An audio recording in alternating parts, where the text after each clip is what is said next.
Okay, today we're studying Tanya chapter 12. So, we were discussing in the previous recording about the Russia, and in my understanding is that's practically where your average Jew is holding. It might be difficult to hear, it might be a novel for other people, it might be enlightening for others like it was for me. I hope it was enlightening because it's the truth. It's the truth. But nevertheless, the Alter Rebbe called the Tanya the Beinoni. And the Alter Rebbe saw the potential of every yid. Now, as much as the concept goes, you don't get points for potential. You only get points for actual. And the whole discussion, if you're familiar with, between Beis Hillel and Beis Shammai, is really discussing potential, a perfect world versus an actual imperfect world, where we hold by Beis Hillel, which is we live in an actual imperfect world. You can't hold the potential. Potentially, you could do a million things. Potentially, the business deal will go through. Potentially, this, that. But Lamaisa means practically, is it going to happen or not? Probably not. Unless it happens, then it's actual. Then you can rejoice in it. But before it happens, you can't rejoice in it. So that's how we hold. So that's as much as I've just said what I've just said. Our focus is in our potential. Right? We have to acknowledge our actual. We have to acknowledge where we're holding right now. But our focus should be the potential. Our focus should be the future. Our focus should be the growth that we would like to achieve, we would like to see. So then we ask ourselves, what is that growth? Where should I be looking? How far ahead? What is my potential? What can I achieve in this world? These type of questions. Here's the answer. It's the Beinoni. This is the answer. So we discussed the Beinoni briefly. But just one more important piece of information is that as much as the answer is I can be a Beinoni, I have the potential to be the Beinoni. The Alter Rebbe said I have the potential to be a Beinoni. Sorry, the glare is very bright here. As much as the Alter Rebbe says my potential is to be a Beinoni, potential takes time. Potential takes time. And time takes time. In other words, potential takes time. It takes time to be a Beinoni. And the time it takes to be a Beinoni could be more than your lifetime. Now, you might be like, whoa, well, what's the point of that? Some people, a little bit more in previous generations, they achieve the Beinoni in their life. What then? So, not to conflate the questions, if somebody has really achieved the Beinoni in their lifetime, then they need to speak with their mashpia, their spiritual mentor, and ask what then, because there's answers. Trust me, there's answers on what to do then. And if a person feels that they feel a little bit distraught that they will never reach the Beinoni in this lifetime, the answer is that's fine. In a way, it's not even the point to reach the Beinoni. The most critical point is the growth. That's really what it's about. It's not about, metaphorically, where you are on the ladder. It's about which direction you're heading. And are you heading in that direction? In other words, you're heading upwards, spiritual growth, connecting to Hashem, etc., etc. And you're progressing on that scale. That's the point. Person can't say that they're facing upwards but they're progressing downwards. This also doesn't help. You got to be facing upwards and progressing upwards. Okay, so now let's discuss the Beinoni itself. We might do this over 2 recordings. Let's just see. Tanya chapter 12. The Beinoni is he who's evil, listen to this, never attains enough power to capture the small city, which is the entire body and all the faculties of the body, in order to make it sin. Now, this word sin doesn't mean an actual aver, an actual sin according to halacha. It means unholiness.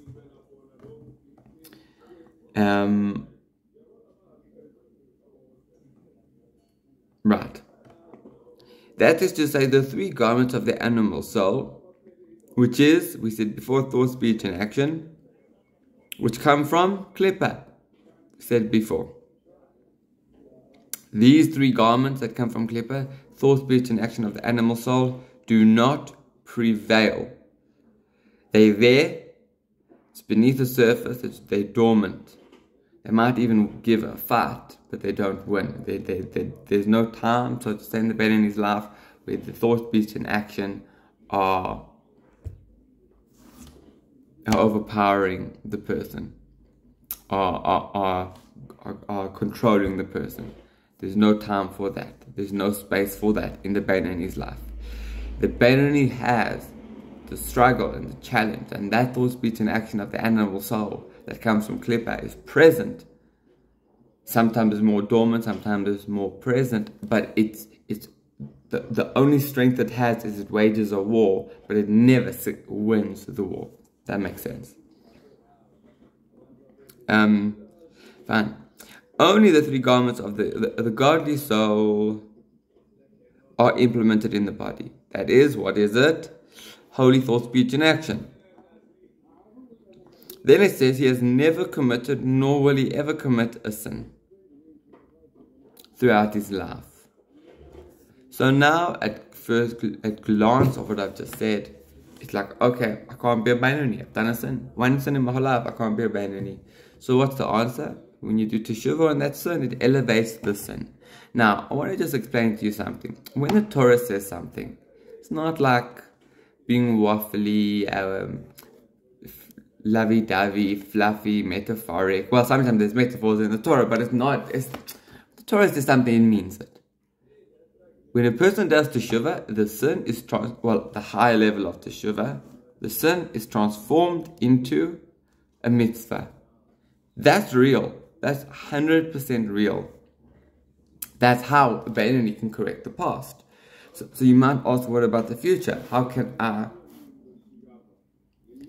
plan for the future? I'm a Beinoni, maybe I've done teshuvah in the past, and now I'm holding the place of a Beinoni. How can I guarantee my future?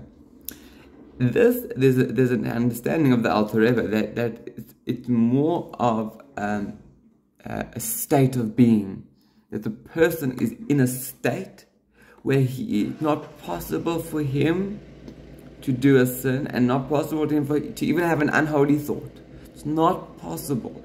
And even if there's a desire or the yearning from the animal soul to have an unholy thought, no matter how strong it is, he's going to give all of his energy to succeed and to have a holy thought in its place. It's a state of being, it's a state of existence, the Beinoni.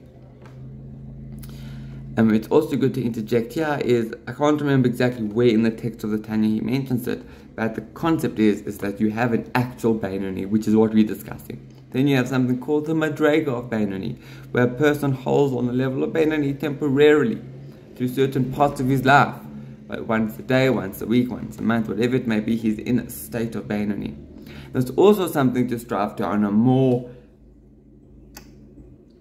short-term goal basis, that a person realizes, let's say today I'll be a Beinoni, or this hour I will be a Beinoni.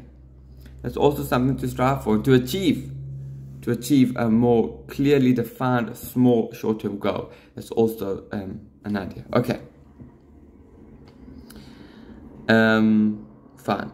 So furthermore, the Beinoni, like I said, that the animal soul's there is just more dormant or less dormant. So the question is, when is it more dormant? How does it become more dormant? Particular times during davening, particularly the saying of the Shema and Amidah in particular, which is, it's called the supernal intellect is shining. So what that means is quite fascinating, that let's put it like this: Hashem knows when you're davening, and the heavens know when you're davening. Particularly if you're davening with a minion, but I don't see, I could be corrected that this does not apply if you're davening by yourself. I would say that this does apply when you're davening by yourself. That when a person is davening, there's a supernal intellect. that the spiritual heavens on the level of intellect open up and allow there to be a spiritual flow down. So your Beinoni, your average Yid, during the time of davening, sorry, this glare is getting a bit much.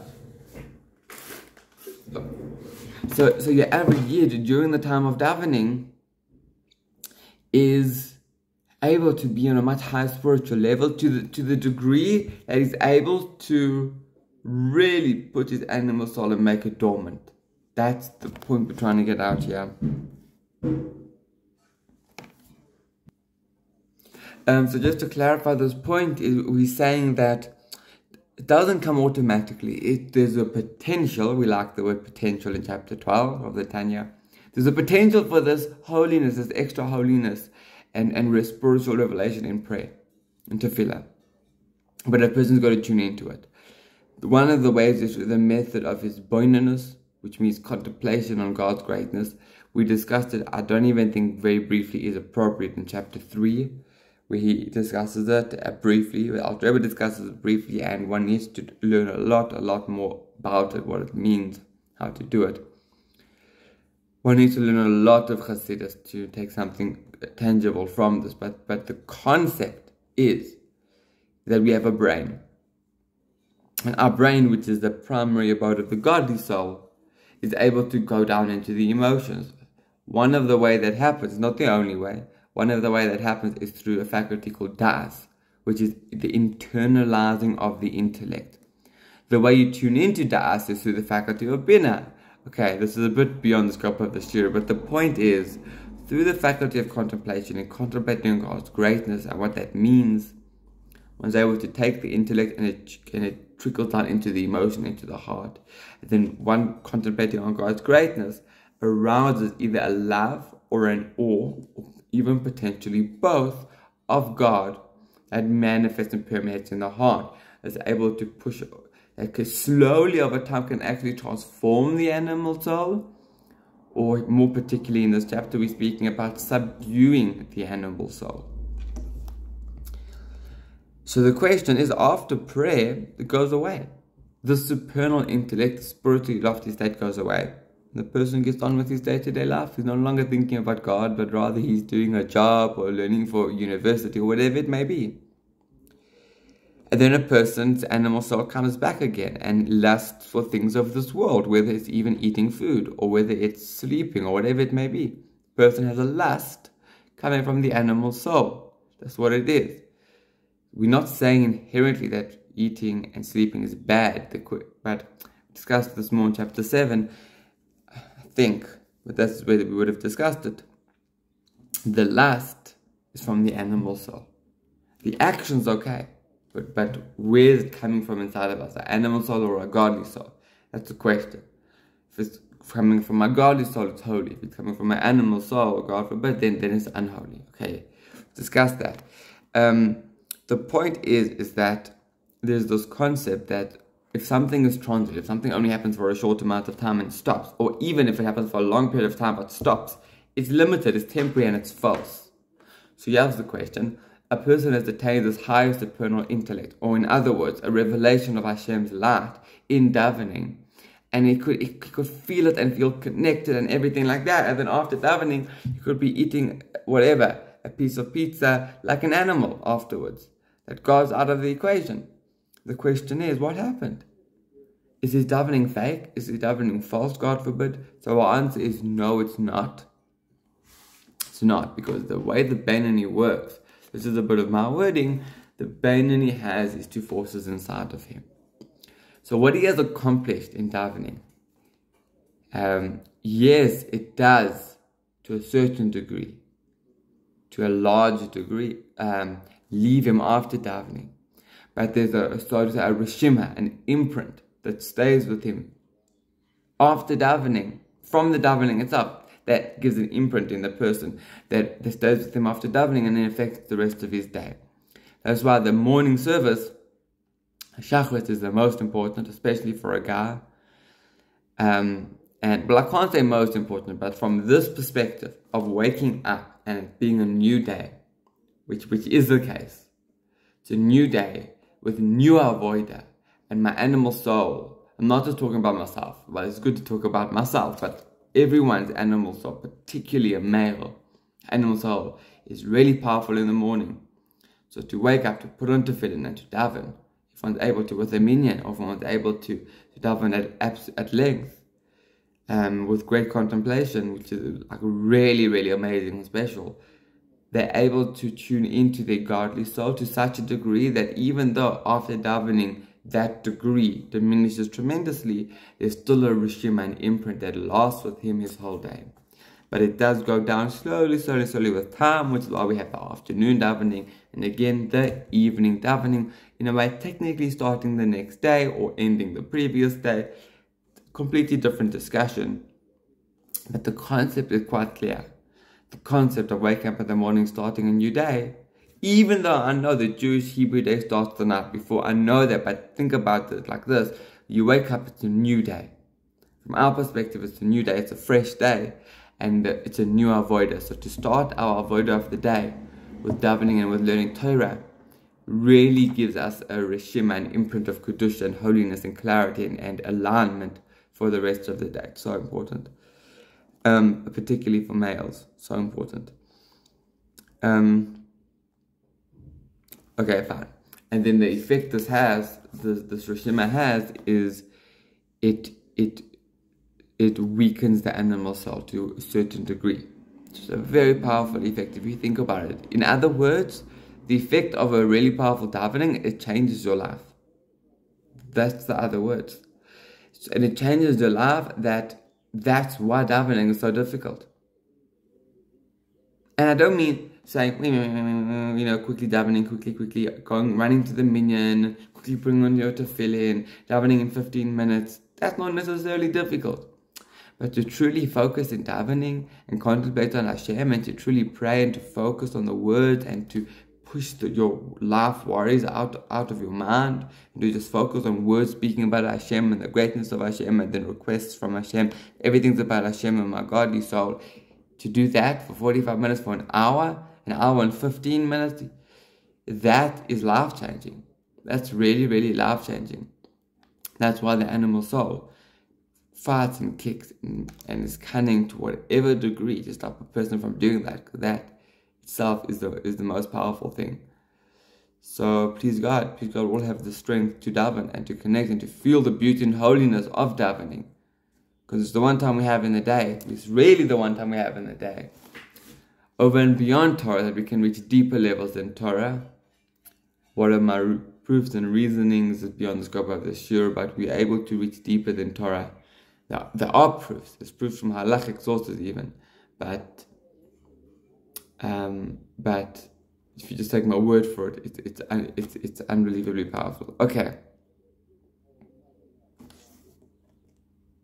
So we'll end on this last point, is that the animal soul at birth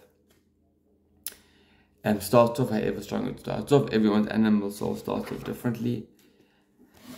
But it gets more powerful with time, and it keeps getting more powerful with time. And it gets more powerful, and it gets more powerful, and it gets more powerful. And how do we control it? And this is the Beinoni. Imagine the Rasha. Unfortunately, that's what I'm saying. The Rasha goes, keeps going downhill, versus the Beinoni at least is stable. But the struggle might get bigger, but at least he's stable, But the concept applies to everyone, is that these moments of davening, and particularly learning Hasidus, is able to weaken the animal soul. And that is absolutely fundamentally important and critical in living, just living as a Jew and like trying to tune into godliness. Weakening the animal soul is like absolute staple in our day-to-day life. Should be happening every day. There's also a concept of skafia, which maybe we're going to get to, but it's enough for now. So I think that's fine. Clear chapter 12 in the middle. We'll be able to continue tomorrow.